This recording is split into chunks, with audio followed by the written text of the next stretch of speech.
Oi, gente, boa tarde. Então eu vou correr com minha apresentação aqui. Eu vou falar um pouco, diferente da apresentação da Raquel, eu vou falar um pouco mais sobre dois problemas específicos que recentemente eu abordei no meu trabalho de pesquisa, tá? Então eu vou falar sobre, um vai ser sobre futebol, esportes em geral, o outro vai ser sobre política. E a motivação desse trabalho, tá todo mundo conseguindo me escutar? Tá ok? A motivação desse trabalho é o que já foi dito por muitos dos nossos colegas aqui na Escola de Verão. Hoje há muita informação disponível. Então, há pouco tempo atrás, era mais complicado a gente registrar informação, transmitir informação de gerações para gerações. Hoje em dia, a informação está em qualquer lugar. Então, tudo que a gente faz hoje em dia, a gente pode pensar em qualquer pequena ação rotineira nossa, resulta em algum registro digital que vai ser armazenado em algum lugar, tá? Então, isso aí abre oportunidades muito interessantes para nós pesquisadores e para a indústria também. A gente tem, nesses registros digital, fotografias do mundo. O que as pessoas fazem, o que elas gostam, os seus amigos, os seus relacionamentos. Então, a capacidade de processar essa base de dados gigantesca do mundo, pode revelar coisas muito interessantes sobre a nossa sociedade e, consequentemente, aí é o que a gente deve fazer, a gente deve usar esses dados, sim, para melhorar as nossas vidas, a nossa qualidade de vida e entender melhor o que somos nós, o que a gente faz nesse planeta.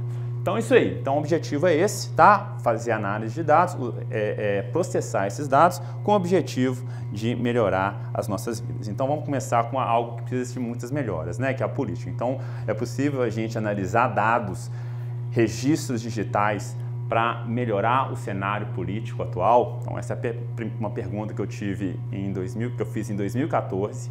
O que a gente pode fazer? Dado está lá, a gente tem técnicas hoje muito avançadas de mineração de dados, processamento de dados para entender, descoberta de conhecimento em bases de dados. Então, tem alguma coisa que a gente pode fazer para melhorar o cenário político?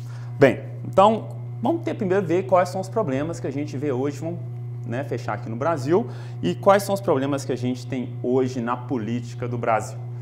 Então, quais problemas que a gente tem?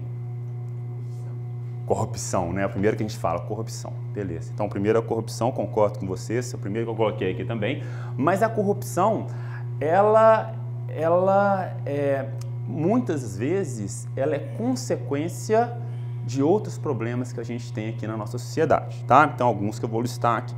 Então, um deles é promessas não cumpridas, então isso a gente já viu várias vezes. Então, é difícil a gente confiar em político em campanha eleitoral. A gente vai ter, esse ano é um ano eleitoral, muitos políticos vão à televisão, vão às mídias sociais para fazer promessas, a gente sabe que muitas dessas promessas não vão ser cumpridas, Aí, a gente tem também esses projetos barris de carne de porco, tá? Isso aí eu nunca vi em português, mas na literatura em inglês a gente consegue encontrar várias referências para Pork Barrel Projects. O que é o Pork Barrel Projects?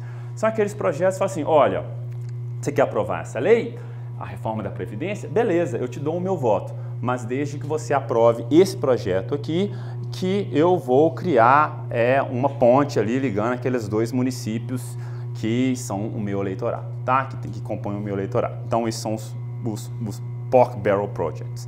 O que mais? Polarização. Hoje em dia está complicado também, Então, a gente tem muitos estudos, inclusive, analisando mídias sociais, Twitter, Facebook, para tentar entender qual que é o efeito da polarização, se está aumentando, se está diminuindo, se as mídias sociais elas catalisam a polarização ou não, Então é um problema, porque o discurso cada vez mais está complicado. Então, hoje em dia, há 10 anos atrás, não estava muito, 10 anos, vamos colocar uns 15 anos, tá? Para ser com folga. 15 anos atrás não tinha muita polarização. Tinha todo mundo odiando política, era isso. Então você conversava com alguém, não, odeio político, político é todo ladrão, odeio, então todo mundo no mesmo barco, tá? Hoje em dia não, hoje em dia é legal, está todo mundo mais politizado, conversando sobre política, mas o discurso está complicado. Então você tem de um lado os coxinhas, do outro os petralhas, e aí tudo que o coxinha fala, o petralha não gosta, e vice-versa, e aí não tem diálogo, Isso aí é complicado também. E muito relacionado às promessas não cumpridas, tem também clientelismo, personalismo e campanhas. Isso é horrível e, infelizmente, o clientelismo e personalismo, eles dominam as campanhas eleitorais aqui hoje no Brasil. Então, o Tiririca ganhou, foi o deputado mais votado, falando de personalismo. Ele é uma figura pública e usou da sua figura de celebridade, né, das suas piadas, para angariar votos. E com isso teve coligação, outros deputados foram juntos, né? E aí tem um clientelismo, que você tem o seu grupo de deputados, seu grupo de eleitoral, que você promete coisas só para eles, consegue votos para eles e depois, né, na sua representatividade lá, fazer coisas só locais. Então é complicado também. E aí, por fim, o problema da fragmentação partidária. Alguém sabe o que é a fragmentação partidária? Sei. O que é a fragmentação partidária? Por exemplo, um partido, eu não sei se está correto, mas... Claro, pode chutar, vai. Por exemplo, tem um determinado partido, aí determinados membros começam a ter ideias assim, diversas, o partido central, aí começa a divergir e cria um partido próprio. Quase. Mais alguma sugestão? Formação das coisas. Basicamente, é uma grande quantidade de partidos dentro do sistema político. Mais ainda, uma grande quantidade de partidos tem assentos na Câmara. Então, nós temos hoje mais ou menos 500 deputados e esses deputados são compostos, né, os deputados fazem parte de diversos partidos. Então, eu tenho 5% do PT, 10% do PMDB, né? Então, você tem uma fragmentação partidária. Então, são muitos partidos e a consequência número 1 disso é que é muito difícil você obter maioria. Então, você não consegue ter maioria. Então, o partido do governo, o PT, nesses últimos 16 anos, ele não conseguia maioria em alguns dos casos, principalmente no governo Dilma. Então, como ele não conseguia maioria, o que eles tinham que fazer? Troca de favores. Ah, a secretaria ali é sua, o ministério ali é seu, então você me dá o voto do seu partido e assim por diante. Então, esse é o efeito número 1. Tem outros efeitos para isso também que a gente vai discutir daqui a pouquinho, tá? E é esse o problema que a gente vai atacar agora, que eu vou mostrar para vocês como que a gente pode, pelo menos, entender melhor a fragmentação partidária aqui no Brasil. Então, a dificuldade número 1 é essa, a dificuldade de obter maioria na Assembleia Representativa, menor chance do presidente controlar a maioria dos assentos, e há outros malefícios também. Então, baixa governabilidade, que aconteceu no governo Dilma, porque a Dilma não foi uma presidente popular, então ela tinha que negociar para ter votos, troca de favores pessoais em torno de reformas progressistas. Tenho muitos partidos, então eu vou pegar meu partidinho ali, não vou dar voto nenhum, a não ser que você ali do governo me dê algum carro, tá? Campanhas focadas em personalismo e clientelismo. Ah, o Tiririca, vamos criar aqui o partido do Tiririca. Aí vem o Tiririca, mais uns 3, pronto, o partido já consegue alguns assentos, faz alguma coligação, consegue outros, então você tem ainda menor quantidade de partidos. O que mais? Então, aí tem um efeito para a população. Então, isso a gente falou tudo de efeito para o sistema político. E qual que é o efeito para a população? Quem sabe que partido é esse? Partido aqui do Brasil, PMB. Partido da Mulher Brasileira, tá? Partido da Mulher Brasileira, isso aí. Agora, dentro do espectro político, esquerda e direita, tá? Vamos colocar ali esquerda vermelho e direita o azul. Aonde que está o Partido da Mulher Brasileira? A minha fonte é a Wikipedia, tá, gente? Não é o que eu estou falando, não. É uma boa fonte, tá? Wikipedia. Onde é que está o Partido da Mulher Brasileira? Centro. Tudo no Brasil é centro hoje em dia, né? Mas a Partido da Mulher Brasileira está um pouco mais à esquerda, tá? É um centro-esquerda. E a gente começa com outros. PHS. O que é o PHS? Mas peraí, você analisando o quê? O programa da partido? É você olhar o programa e a ideologia do partido. O que eles pregam? O que eles pregam? As partidas. É isso. Se você olhar o estatuto do partido, tá? E o Wikipedia. PHS. O que é o PHS? Já é um pouco mais famoso, né? Partido o quê? Humanista social, isso aí, tá? E ele já está um pouco mais à direita. E vamos embora. Solidariedade, 77, tá? É outro partido brasileiro. Solidariedade, onde é que ele está? Ele já está um pouco no centro-esquerda, tá? Os prós já estão um pouco mais à direita também, centro-direita. PSDB, e aí começou a complicar, é de esquerda ou direita, né? Não vou entrar nesse mérito aqui, não vou falar do que o PSDB, nem vou falar do que o PT é, tá? Vamos deixar isso para lá. Agora, vocês já viram um problema, né? Então, o problema é os partidos não têm identidade. Não tem identidade aqui no Brasil. São raros os partidos que a gente consegue falar assim, olha, esse partido prega isso. E normalmente são aqueles partidos no extremo. Então, se eu falo para vocês de PSOL, PSDU, ou então aqueles da extrema-direita, o Novo, alguma coisa assim, você sabe o que eles estão pregando. Agora, a maioria deles que a gente olha, não sabemos, tá? E aí é um problema da fragmentação partidária. São muitos partidos e, como são muitos partidos, as ideias são deixadas em lado em troca de um personalismo, de um clientelismo. Você prefere votar na figura do Salvador do que nas ideias do Salvador, tá? Então, esse é um dos problemas da fragmentação partidária. Bem, então vamos começar. Então, é a fragmentação partidária. Eu quero analisar essas ideologias dos partidos, quero ver se faz sentido essa quantidade de partidos aqui no Brasil. Então, como é que a gente vai representar a orientação ideológica de um partido e de um deputado? Bem, eu tenho por enquanto só esse espectro de esquerda e direita, mas acho que eu posso fazer melhor, tá? Então, como é que a gente vai fazer? Opa! Tá, vamos fazer aqui, ó, o Bolsonaro. Vamos voltar aqui, vamos colocar o Bolsonaro, o João Willis e o Tiririca aqui. Como é que eu vou analisar, como é que eu vou comparar esses deputados? É isso que eu quero fazer, numericamente. Eu não quero chegar a perguntar para alguém e falar assim, compara o Bolsonaro com o João Willis. Ah, o Bolsonaro é um... Não, o João Willis também, meu Deus. Não, não quero esse tipo de discussão. Eu quero comparar numericamente. Eu quero falar que o Bolsonaro é muito diferente do João Willis e o Bolsonaro não é tão diferente do Tiririca, por exemplo. Tá? Então, como é que eu faço de comparação numérica? Bem, eu posso verificar o que eles pensam sobre alguns assuntos, por exemplo, sobre algumas questões, né? Desarmamento, posso perguntar sobre a liberação da maconha e qual que é a opinião deles sobre o impeachment da Dilma. Qual que é a opinião deles? Então, eu fui lá e vi, ó, o Bolsonaro ele é contra o desarmamento, o João Willis é a favor do desarmamento, o Tiririca é a favor do desarmamento. Em relação à liberação da maconha, o Bolsonaro é contra, o João Willis é a favor e o Tiririca também é a favor. Em relação ao impeachment da Dilma, o Bolsonaro foi a favor, o João Willis foi contra e o Tiririca se absteve, tá? Não tenho opinião. Pronto. Aí eu já começo, já tenho alguma coisa para fazer a comparação entre eles. Se eu contar um número de cores ali iguais, eu já consigo ver que o João Willis é bem mais próximo do Tiririca do que é do Bolsonaro. O que o Bolsonaro fala, o João Willis ele concorda o contrário, tá? Ele acha é o contrário para ele. Então, já temos aqui alguma coisa na mão para comparar esses políticos. Olha que legal,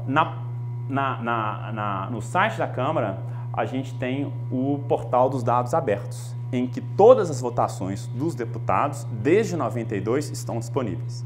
Então, PEC 241, está lá o voto de todos os deputados. Votou contra ou votou a favor. A gente tem todas essas votações. Então, se eu tenho todas essas votações, quem votou contra ou a favor, de todas, eu tenho as proposições e tenho as emendas também. Então, são todas as votações mesmo, tá? Então, nos dados abertos, a gente tem 774 proposições, que são as leis, PEC 241, e em cima dessas proposições, eu tenho as votações. Então, tem uma emenda à PEC 241, aí eu voto de todo mundo. Tem uma emenda a não sei o que, também tem esse voto, tá? Então, essas proposições são compostas de uma ou mais votações, tá? E aí, ao todo, a gente tem 744.195 votos dados pelos 1.582 deputados que passaram por lá. Então, dessa forma, olha o que eu consigo fazer.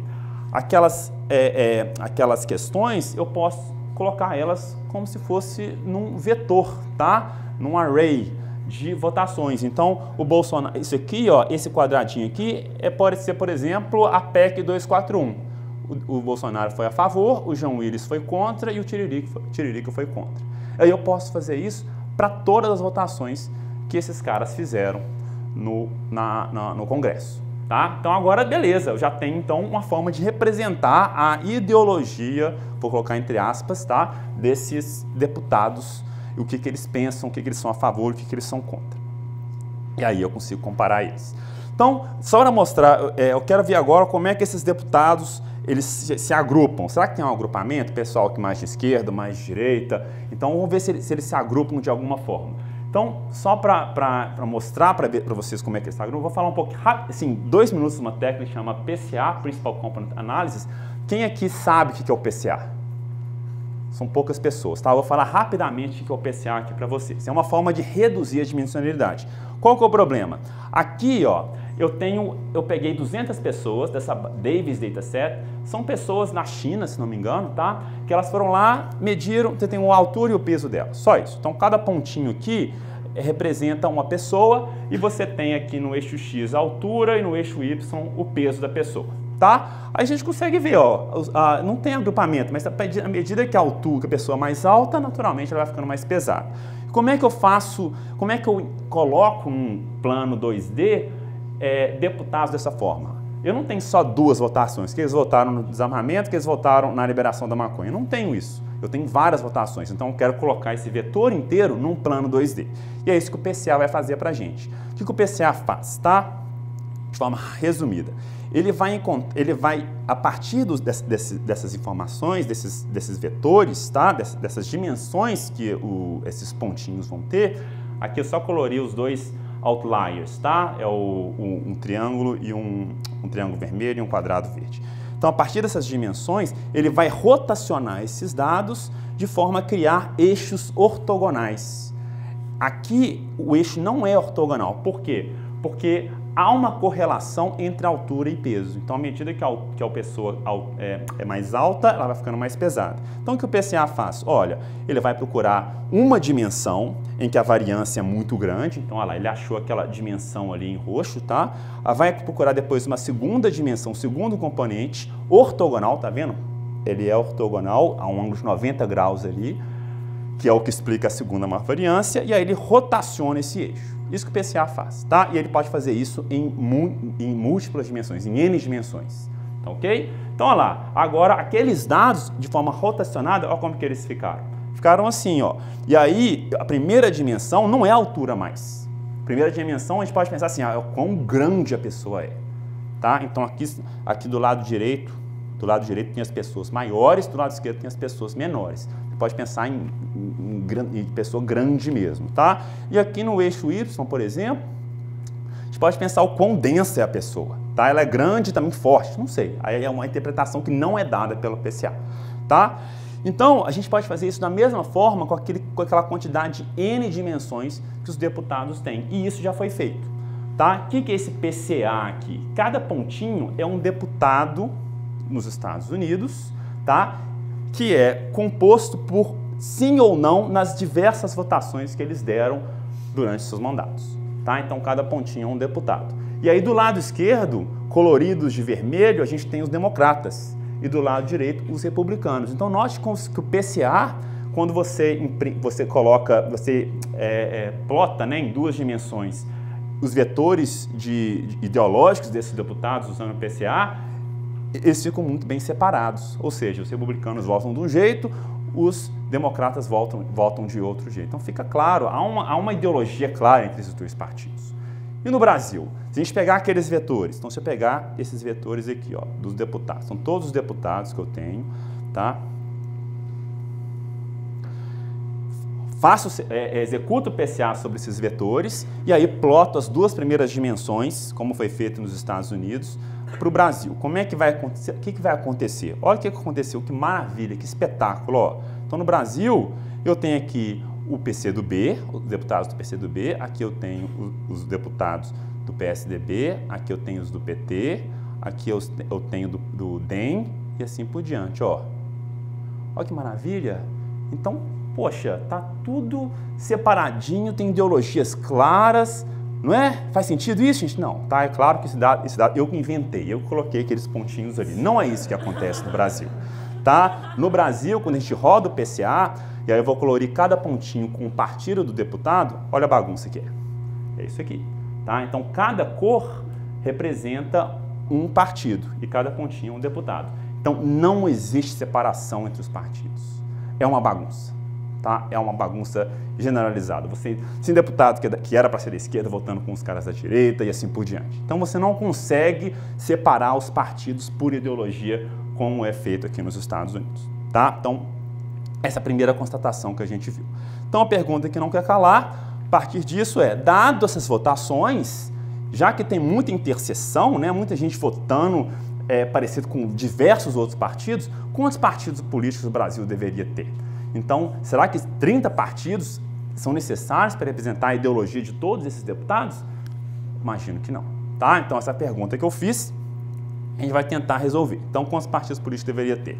Bem, então a primeira coisa que a gente pode fazer é o seguinte, vamos considerar que é um partido só. Vamos pegar o PMDBzão, né, que é amigo de todo mundo. Vamos supor que fosse só o PMDB, o único partido do Brasil. Tá? Um partido só, que beleza. Aí que eu ia ter nesse partido? Eu ia ter o Bolsonaro, eu ia ter o Jean Willis, eu ia ter o Tiririca e ia dar errado. Tá? Porque claramente eles têm visões, a gente sabe, não é um partido não.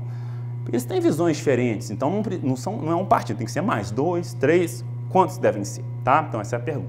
Então vamos lá. Agora eu sei mapear a ideologia do deputado, quero mapear a ideologia dos partidos também. Olha que legal. No site dos dados abertos, além das votações dos deputados, que o deputado votou sim ou não, eu tenho também a orientação partidária. Então, o PSOL, para cada votação do João Willis, ele falou assim, João Willis, eu quero que você vote daquela maneira. Tá? Então, nesse caso que eu tenho do PMDB. Então, o PMDB falou assim, ó, a primeira votação ali, todo mundo vota não. Na segunda, todo mundo vota sim. Nas duas seguintes, todo mundo vota não. É a orientação que ele deu. Então, é como se fosse a orientação ideológica do PMDB. Tá? Então, beleza. Agora eu tenho como representar o deputado, tenho como representar um partido, e aí eu consigo ver a similaridade de um deputado para com um partido. Então, o Bolsonaro, por exemplo, é 18% parecido com o PMDB. Eu só contei o número de quadradinhos iguais e dividi pelo total. Tá? Então, são só 18% das votações, o deputado Bolsonaro concorda com o PMDB. O João Willis já é 82%, concorda um pouco mais. Tá? Então, já tem uma medida de similaridade entre deputados e entre deputado e partido. Beleza. Então vamos lá, aí eu tenho aqueles diversos partidos, o João Willis é do PSOL, tá? Ele tem 93% de concordância com o PSOL, e aí eu vou verificar quais outros partidos que o João Willis poderia participar. Tá? Então será que o João Willis poderia fazer parte do PT? Olha, ele concorda 94% das vezes com o PT, até mais com o PSOL. Né? E com o PMDB 82%, PSDB 37% e Democratas 24% só. Então, fazendo esse tipo de análise, eu posso olhar e falar assim, olha, o João Willis, ele pode ir para o PT, tá? E aí, se eu pegar todos os deputados do PSOL e eu verificar que todos os deputados do PSOL concordam até mais com o PT do que com o PSOL, o que eu posso fazer? Falo assim, olha, o PSOL não faz sentido de existir, tá? Pelo menos dentro da Câmara, usando essa metodologia. Não faz sentido. Eu posso excluir o PSOL, não é um partido que precisaria estar lá, e enquanto isso, eu pego todos os deputados, eles deveriam se filiar ao PT, é menos um partido. É mais fácil para o eleitorado agora, que tem menos um partido para decidir qual que ele deve votar, tem todos ali no PT, e os deputados vão estar felizes do PT, eles vão estar concordando com o que o partido quer. Tá? Então, essa é a ideia desse método. Tá? Então, eu vou transferir esses deputados para outros partidos, de forma a excluir partidos redundantes. Essa é a ideia. Tá ok? Então, agora tem um problema. Esse é o caso mais extremo, né? Todo mundo concorda mais com o PT, só que não é isso que acontece. Às vezes, por exemplo, Chico Alencar, ele faz parte do PSOL e concorda 100% das vezes com o PSOL. Então, não há partido que ele vai concordar mais. No entanto, se eu olhar o PT, 98% das vezes ele concorda com o PT, o que não é tão mal. Então, será que eu tenho que manter a estrutura de um partido inteira só porque um cara tem 2% a mais de concordância com aquele partido? Então, aí eu coloquei nessa minha metodologia um parâmetro delta, que eu vou usar diversas vezes, que eu falo assim, não, eu vou relaxar. Então, se é 2%, eu deixo o cara migrar. Tá? Eu vou permitir que o cara migre para um outro partido se ele perder até 2% da sua similaridade. Tá? Então tá aí nesse caso, quando o delta é 10%, eu deixo o PSOL ir para o PT. Outra coisa que eu posso fazer, qual que é o problema? Poucos partidos, eles têm história desde 96, que é quando minha análise começa. Tá? Por exemplo, eu tenho o PSDB, que ele faz parte, teve a história toda, agora o PFL não, nem os democratas. Então eu consigo fazer assim, olha, então eu vou criar também partidos fictícios, que nesse caso aqui são fusões de partidos que existiram na história para conseguir mover esses caras. Tá? Então vai ter o PFL e o Democratas, eles vão poder ser fundidos, porque em nenhum momento eles tiveram votações em concorrência. Nenhuma hora teve uma votação que tanto o PFL quanto o DEM votou. E caso tenha, se as votações forem idênticas, as votações forem idênticas, aí eu posso fazer a junção desses dois também. Tá? Então eu tenho um processo também de criação de partidos. Nesse caso aqui eu peguei o exemplo clássico, porque eles só mudaram de nome, é o mesmo partido, tá? Então, beleza. Então, agora, o PSDB, que está 93%, ele poderia migrar para o PFL mais DEM, que é esse partido, se o delta for 10%. Então, só para deixar claro ainda o que é esse delta. Beleza. Então, qual que é a solução desse problema? A solução ela já está pronta, tá? Então, dado esse framework que a gente desenvolveu, é só executar esse minimum set cover, resolver o problema do minimum set cover. O que é o problema do minimum set cover? Eu tenho alguns conjuntos, então a gente pode pensar que cada pontinho aqui é um deputado. Eu tenho conjuntos, esses conjuntos são os partidos políticos. Nesse caso aqui, ó, esses 3 deputados aqui, eles podem fazer parte tanto do conjunto X, do partido X, quanto do conjunto Y, tá? Do partido Y. E aí eu tenho esse partido Z maior aqui, que ele tem esses pontinhos que só podem fazer parte dele, e tenho esses 2 pontinhos que podem fazer parte tanto do X quanto do U. Tá? E aí, isso é claro, eu estou falando isso fazendo isso para 90, 100 partidos, os partidos que eu vou criando também.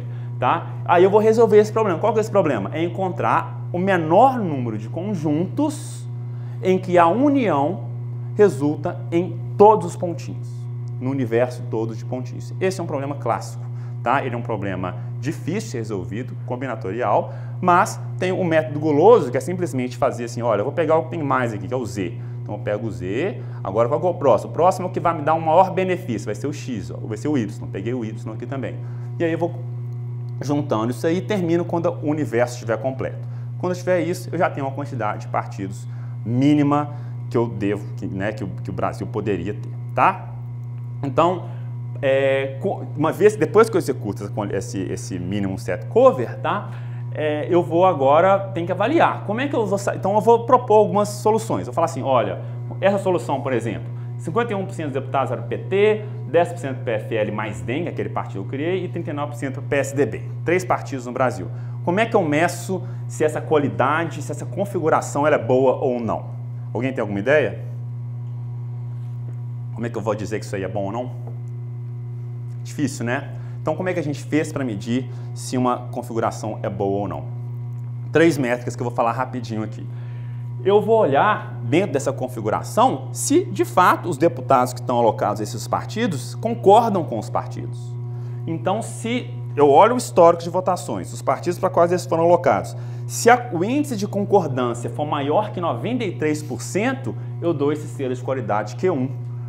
Por que 93%? Porque é o índice atual do Brasil. Então, no Brasil, se você olhar o histórico de votações, 93% das votações, os deputados concordaram com seus partidos, tá? Aí eu tenho outras métricas de qualidade. Se eu olhar, por exemplo, a média de concordância do deputado, não vou olhar todas, só a média, ver se o cara na média concorda. A média dessas médias tem que ser maior que 92%, tá? Na verdade, a média das concordâncias tem que ser maior que 92%. Que é o índice atual do Brasil. E o índice Q3, eu vou olhar para o partido. Então, vou olhar para cada um dos partidos e ver se os deputados deles estão concordando com ele na média. Então, por exemplo, no PSOL, se for 100% Chico Alencar, 90% de João Willis, o PSOL vai ser 95%. Então, se eu pegar essas médias para todos os partidos, se der mais de 91%, eu vou dar esse selo de qualidade Q3, que é essa bolinha daqui, tá? Que é o que é hoje no Brasil, é assim. Então, depois de rodar o minimum set cover para diversos parâmetros delta, o parâmetro delta está aqui embaixo, tá? Então aqui eu vou aumentando esse parâmetro delta. Então, à medida que eu vou aumentando o parâmetro delta, o número de partidos políticos que eu poderia ter no Brasil diminui consideravelmente, tá? E na verdade é o seguinte, ó, a linha preta aqui é o quantos tem no Brasil hoje, quantos nesse histórico teve no Brasil hoje, foram 36, se não me engano. E aí, simplesmente com selo de qualidade estrela, né? Na verdade, o 0, você não permite que ninguém perca, ninguém pode perder similaridade com o partido. Já reduz de 37 para 22, tá? E à medida que você aumenta o delta, você ainda consegue reduzir bem a quantidade de partidos. Então, nesse caso aqui, por exemplo, ó, eu tenho 15 partidos com delta 15%, alguns partidos, por exemplo, o DEM, PFL foram criados, tá? Aqui, com esse selo de qualidade aqui, eu tenho 10 partidos, e com esse selo de qualidade eu tenho 5 partidos, tá? O PSDB, PMDB, PFL, PT e PPB, PSOL. Tá? Com esses 5 partidos eu poderia abrigar todos esses deputados e ainda ter um índice de concordância com partidos muito bom. E ao longo dos anos, olha como que é no Brasil hoje. Então, no Brasil, cada ano a quantidade de partidos no Congresso muda consideravelmente, tá? 15, 20, aqui chegou até 26. Nessas configurações, mantém mais ou menos constante, tá? 5, aqui 6, 7, um ou outro que muda, tá? Então, que mais? Aqui a disciplina, e mesmo para quando você não tem uma qualidade de configuração, aqui que é o verde, é muito pouco que você perde, tá? Da disciplina média, que ela tem que ser 93%. É muito pouco, é 91,8%, que às vezes compensa para você ter 4 partidos só. Muito mais fácil para a nossa democracia, para a gente escolher quem a gente vai votar, tá? E gerenciar os nossos votos.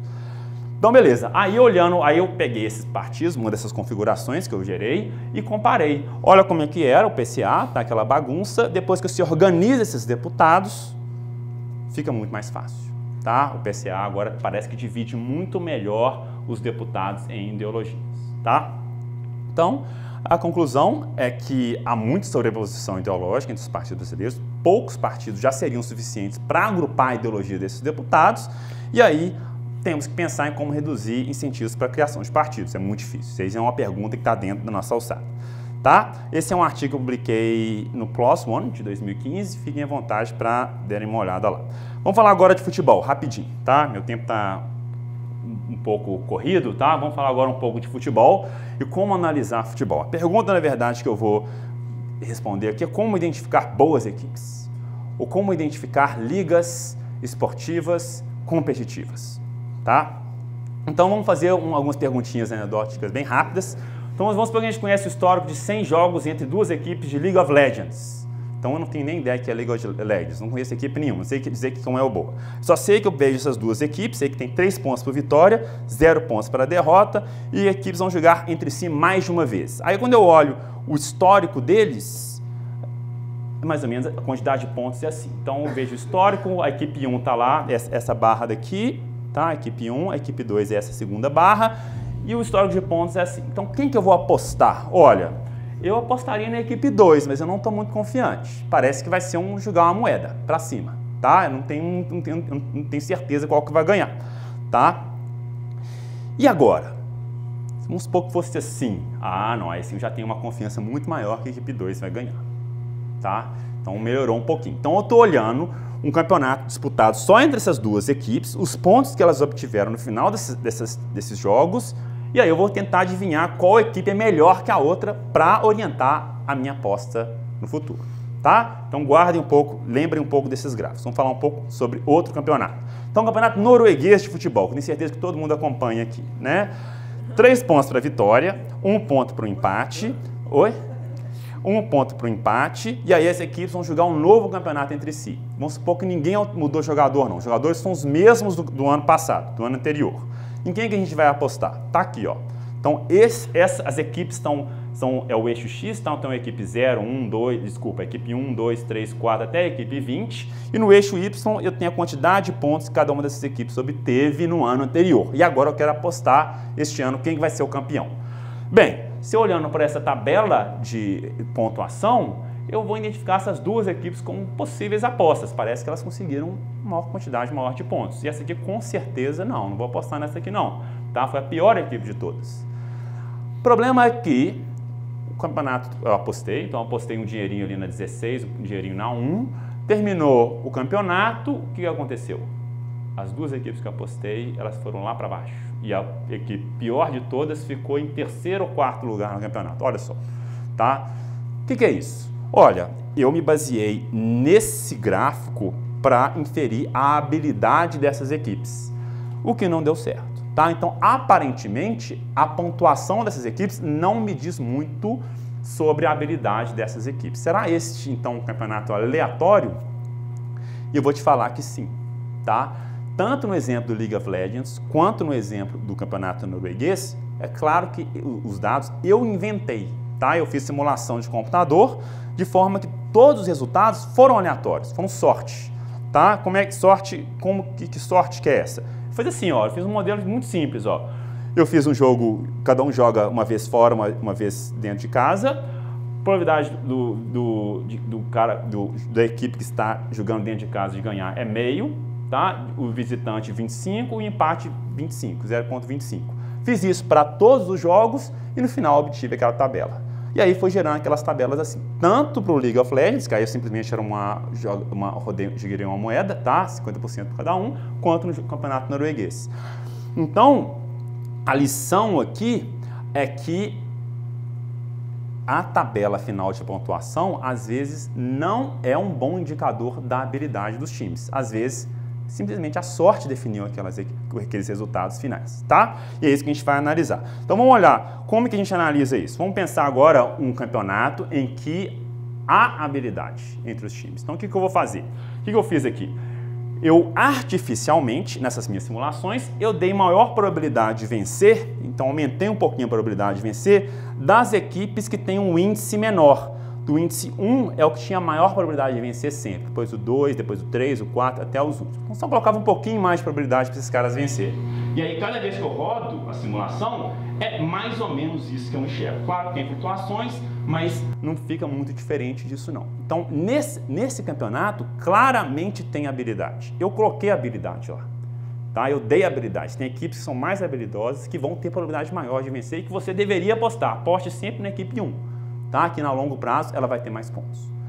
Então, como que eu comparo essa em azul, que era um campeonato aleatório, que não tinha habilidade nenhuma, com um campeonato que tem habilidade? Como é que eu faço essa comparação? Qual que é a diferença entre essas duas coisas? Olhando só para essas tabelas finais de pontuação, o que tem diferente essas duas aí?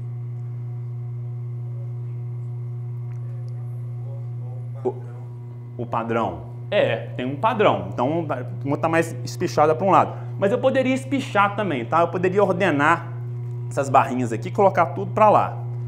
E aí o padrão ia ser mais ou menos o mesmo.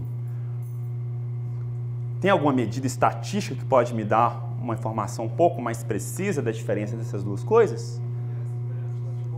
Isso, a variância da quantidade de pontos.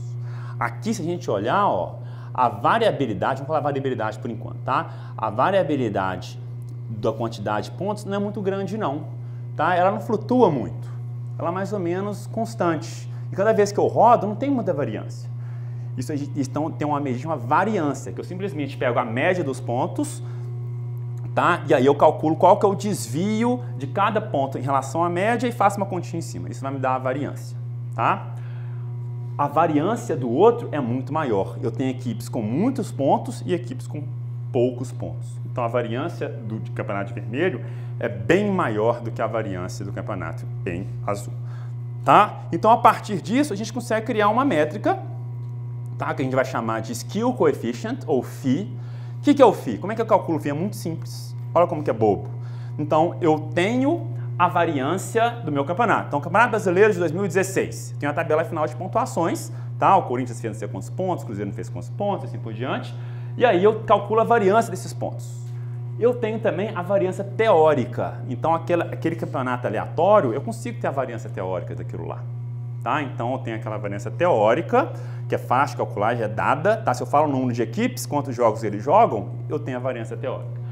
Subtraio essas variâncias, aí eu vou ter um valor de Phi. Qual que é o valor de Phi, então? Quando a variância do vermelho for muito parecida com a de azul, o Phi vai ter um valor baixinho, indicando que o vermelho provavelmente é aleatório, a variância é parecida. Então, quanto menor o Phi, mais aleatório é o campeonato. Mais próximo de zero, né? Mais aleatório. E quanto maior, mais diferente do aleatório ele é. E aí eu divido essa diferença também pela variância do vermelho para normalizar esse valor entre, aí vai ficar entre menos infinito e 1. Tá? Então, quando é próximo de 1, quando meu Phi de uma liga é próximo de 1, quer dizer que o campeonato é medido pela habilidade, praticamente somente pela habilidade, resultados, tá? Próximo de 0, campeonato aleatório. E menos infinito, né, quando é negativo, é esquisito. Eu vou mostrar para vocês um exemplo quando isso acontece, tá? E a gente consegue ainda fazer um teste de hipótese para verificar se, dado uma tabela, se aquele campeonato é aleatório ou não. Porque o que é o 0.3, 0.4? É aleatório ou não é? Então a gente faz 1000 simulações Monte Carlo, considerando esse modelo aleatório, e a gente vai ver onde é que é o Phi desses campeonatos aleatórios. Quando que eles variam? Porque às vezes o Phi pode ser alto mesmo no campeonato aleatório, então ele vai ter um intervalo de confiança. Então, se o campeonato meu estiver dentro daquele intervalo em azul, quer dizer que o campeonato tem grande chance de ser aleatório, tá? Então, beleza. Então, a gente analisou, são quantidades gigantescas de jogos, tá? De 1.503 temporadas, 84 países e de 4 esportes. Então, a tabela final de todos esses campeonatos. Aí, os campeonatos espalhados pelo esse mundão aí, tá?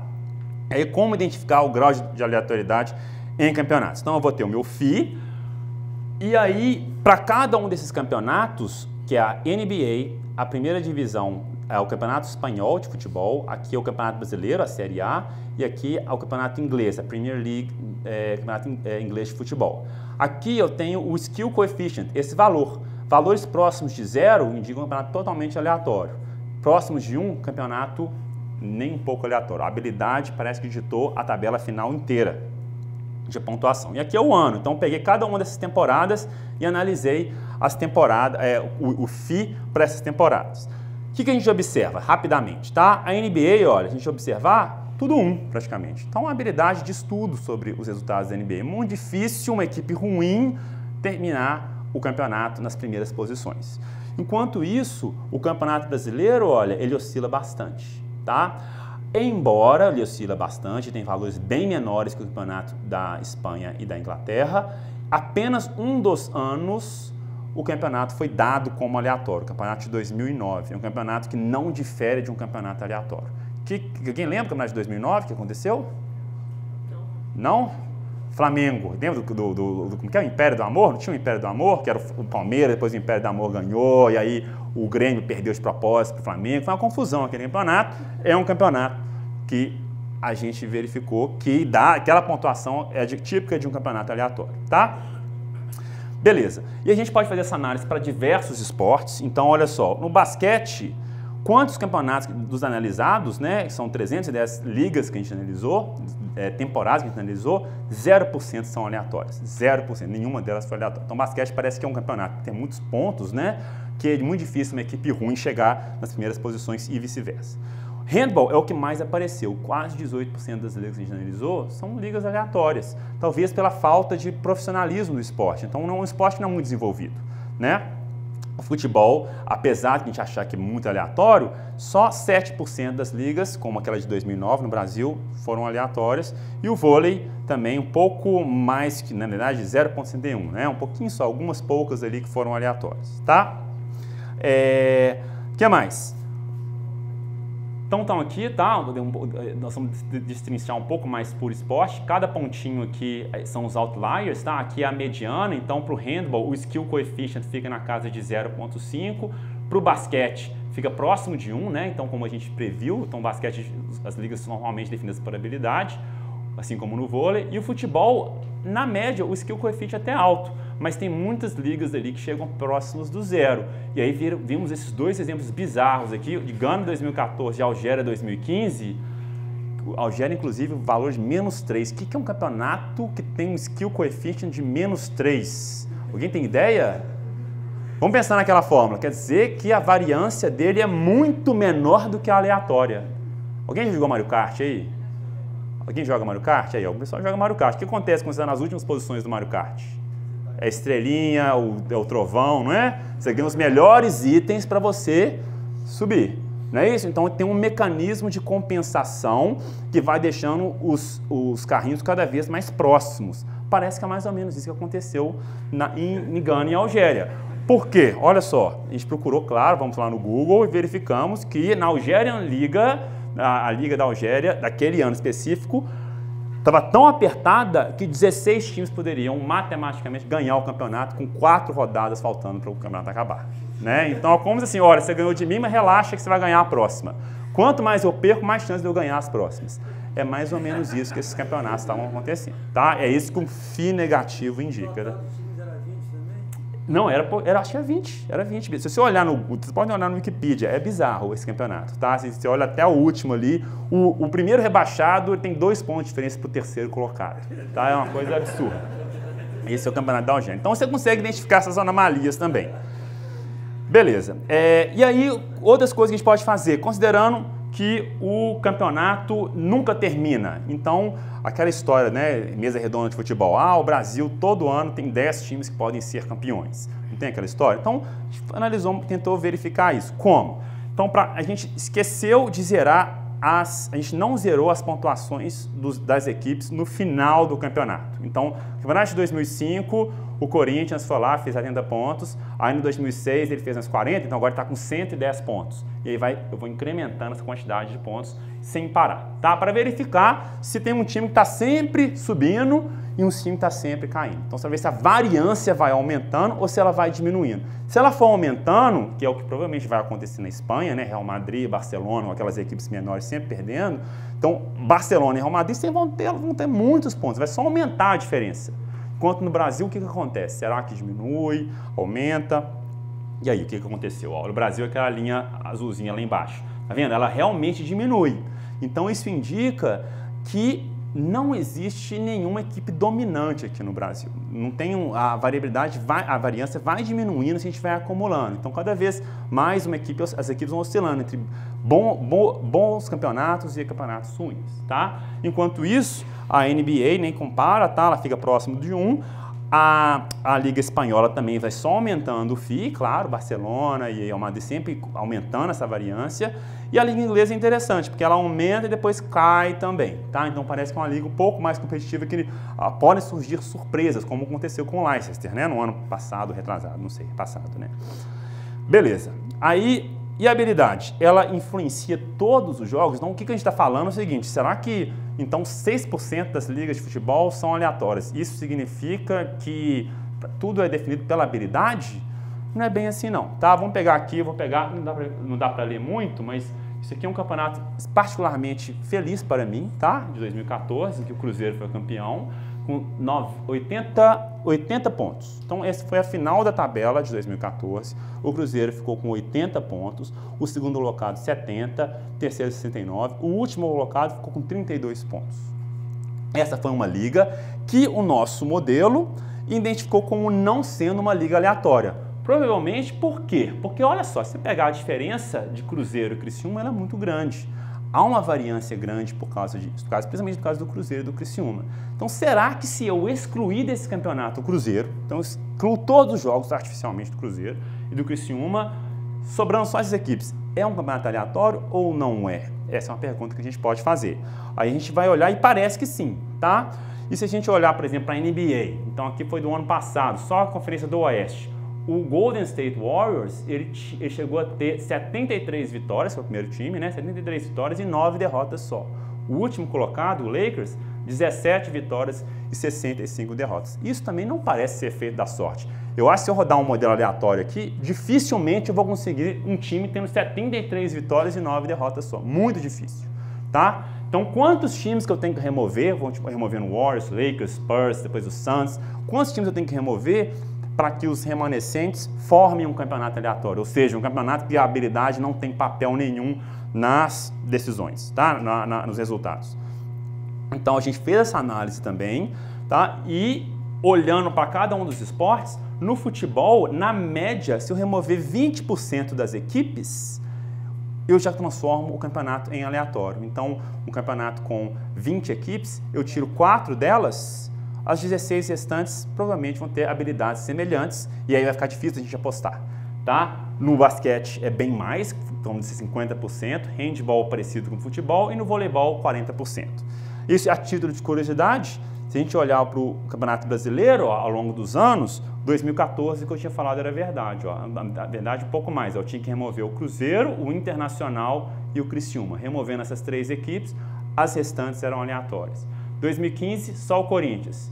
2013, só o Náutico foi a pior equipe. Se eu removesse, as demais, elas teriam, teoricamente, habilidades similares, tá? Então, conclusões dadas por toda parte, a tendência é só aumentar, então há uma demanda gigantesca, né, do mercado, e não só empresas de computação, mas de qualquer área, para profissionais que saibam fazer análise de dados, né, cientistas dos dados, tá? Métodos computacionais são necessários e então temos muitas oportunidades para desenvolver, para desvendar esses sistemas complexos. Então, esse artigo foi publicado este ano, no ano passado, tá? No KDD, Lucky is Hard to Beat, com a aluna de mestrado com o professor Renato. E é isso aí, gente. Então, eu agradeço.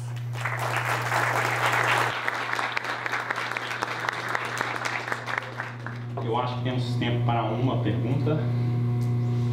Uma perguntinha. Sim. Pedro, a gente vê muitos campeonatos nesse momento que pode ter oportunidades, principalmente em casos de apostas, né? Para que haja combinação dos resultados. Essas suas técnicas dá para extrapolar e utilizar para tentar identificar um possível arranjo. Olha, qual que é o seu nome? Mário, essa é uma excelente pergunta. Na verdade, o trabalho que a gente está fazendo com a Raquel estava indo nessa direção também. Porque, principalmente quando a gente viu o campeonato da Algéria, né? O que é bom para uma... Quando que uma casa de apostas lucra? Então vamos pensar assim, uma casa de apostas, tem uma casa de apostas. O que é interessante para mim? Eu oferecer apostas para a NBA ou oferecer apostas para o Campeonato Brasileiro de 2009? O que é mais interessante? Eu acho que é para o Campeonato Brasileiro. Então, na NBA, se é determinístico, você quase assim, olha, é melhor que vai ganhar. É muito difícil a casa de apostas lucrar. Então, ela tem que dar margens muito grandes pro pior time para conseguir ganhar alguma coisa, né? Isso é complicado. Agora, se é um campeonato aleatório, a tendência é que ela consiga lucrar mais. Então, essa é uma oportunidade de explorar. E aí, a gente pode, inclusive, tentar identificar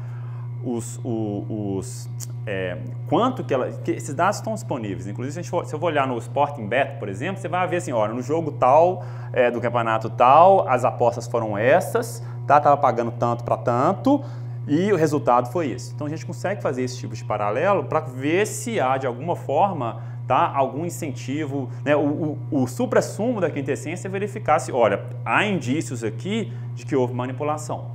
Tá? Porque não faz sentido a casa de aposta oferecer isso, sendo que o histórico dessas equipes indicavam outra coisa. Tá? Então, é uma oportunidade legal para se trabalhar. Tá? Mais alguma, gente? Acho que mais uma só. Certo? Então, beleza, gente, vamos lanchar, né?